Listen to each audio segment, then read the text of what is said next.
কি ভাবছো? এই যে রাগ করে টেক্সট করো না, ফোন করো না, কোনো খবর নাও না, ওপাশের মানুষটা তোমার অপেক্ষা করছে, তোমাকে মিস করছে। ভাবছো তুমি যদি একটা টেক্সট পাঠাও, সে হুমড়ি খেয়ে রিপ্লাই দেবে, কিংবা ফোন হাতে নিয়ে বসে আছে তোমার অপেক্ষায়, তোমার নাম্বার দেখেই সঙ্গে সঙ্গে রিসিভ করবে। যদি তুমি এসব ভাবো, তবে বলি তুমি ভুল ভাবছো। ওপাশের মানুষগুলো তোমায় মিস করে না, তোমার টেক্সটের জন্য অপেক্ষা করে না, তোমার ফোন কলের শব্দ শুনে ছুটে আসে না। তুমি একদিন টেক্সট করে দেখো, ঘন্টার পর ঘন্টা কেটে যাবে, মেসেজ সিন হবে না, কিংবা সিন হলেও কোনো উত্তর আসবে না। তুমি যে উত্তেজনা আর ভালোবাসা নিয়ে একটা টেক্সট করেছিলে, সেই উত্তেজনাতেই হয়তো তোমার হৃদয় দপদপ করছিল, কিন্তু রিপ্লাই যদি আসে, সেটা এমন হবে যা না পড়াই ভালো।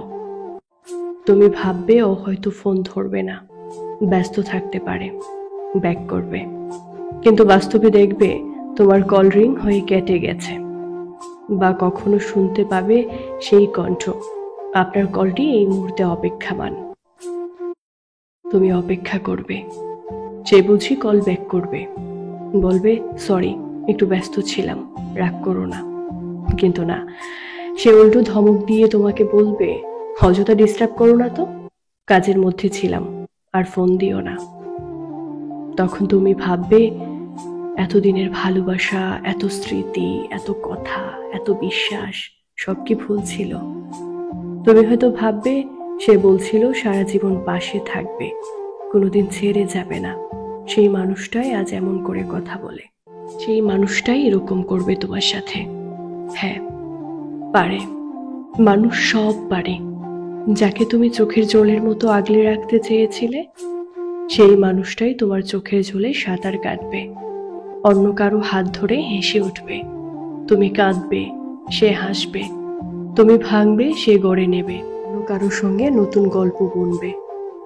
মানুষ এমনই, যারা উপকারের ঘাড়েও লাথি মারতে পারে, তারা তো তোমার আবেগের কোনো দাম কখনোই দেবে না। তোমার এই ভালোবাসা, এই অনুভব তাদের কাছে ছেঁড়া পুরনো জামার মতো, দরকার শেষ তো ছুঁড়ে ফেলে দেবে। তাই এখনো সময় আছে, নিজের চোখের জলে কাউকে সাঁতার কাটতে দিও না। এই জলে নদী গড়ো, সেই নদী সমুদ্র ছুঁয়ে যাক। নিজেকে ছোট করো না, কারো অবহেলায় নিজের মূল্য হারিও না। চোখের পানির দাম আছে, তাকে সস্তা করো না, কারণ চোখের পানিকে সস্তা করা মানে নিজেকে সস্তা করা। তুমি সস্তা